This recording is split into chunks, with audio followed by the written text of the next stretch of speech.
I don't remember what show I first saw it on. Probably an 80s sitcom, to be honest, but the butler would meet people at the door.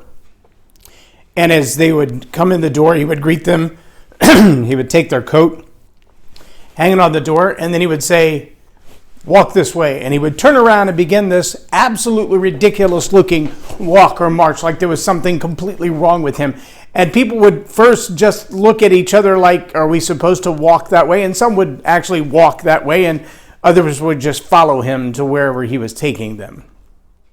Welcome to Leading Leaders Podcast, 5-minute videos, 5 days a week. I'm Loren Norris with Leading Leaders Podcast. It's hard to imagine, but sometimes we pull that same kind of funny stunt on people that we're trying to lead.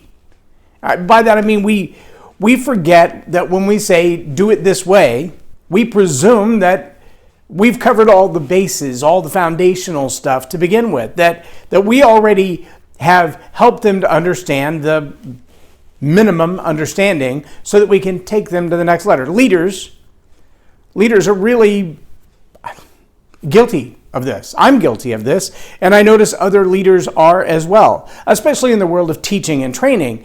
It's really easy to presume that they already know A, B, and C, so we can now step on to D, E, and F. The challenge is sometimes they don't know. And by they, I mean the general population, the people on our team, the people who have been watching us all along.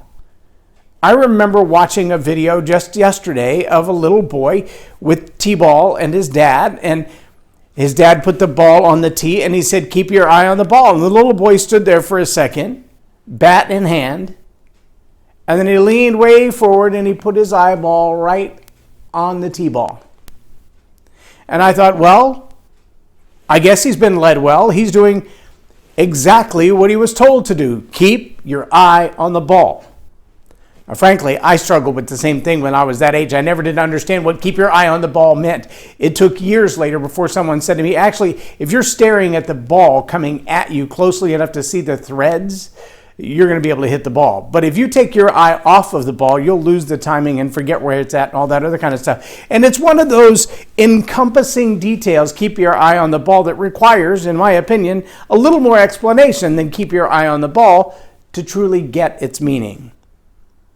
Well, as a leadership coach, as a communications coach, I often forget that there are things that I've learned, I've studied, I've applied them for so many years.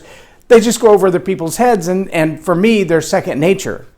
I don't even think twice about it. I just do it inside my head, and I move on, and I don't realize that in teaching that, in training that, in leading that, you've got to, at minimum, ask the question to clarify, when I say this phrase, when I tell you to use this process, do you understand what the phrase means and what the process is? Now, here's the sad reality. I've experienced this the majority of my life. I've always been the guy to go, no, I don't get it. Explain it. And make the teacher go back through it, because I really do want to know. I've also been the guy that when I raise my hands, everybody's like, put your hands down. We all get it. And I'm like, no, you don't. You don't really get it. You just want to get to recess. You don't really get it. You just want to go on a break. You don't really get it. You just want this to be over. And that's kind of frustrating, both from those of us who want to learn and those who want to teach, because they feel like, well, I've taught you this. Why are you still not getting it? That's because they didn't really get it in the first place. They just were ready to move on to the next thing. So there's a real tension there in leadership. And there are things that sometimes I try to train, and people say, yeah, I got that. Yeah, I got that. Yeah, I got that. Yeah, I got that. But the results don't show that they got that. If I were trying to get them to follow me somewhere specific and they're like, yeah, I know where I'm going, and then when we get there, they don't show up in the same place that I showed up. I know that's happened to you before.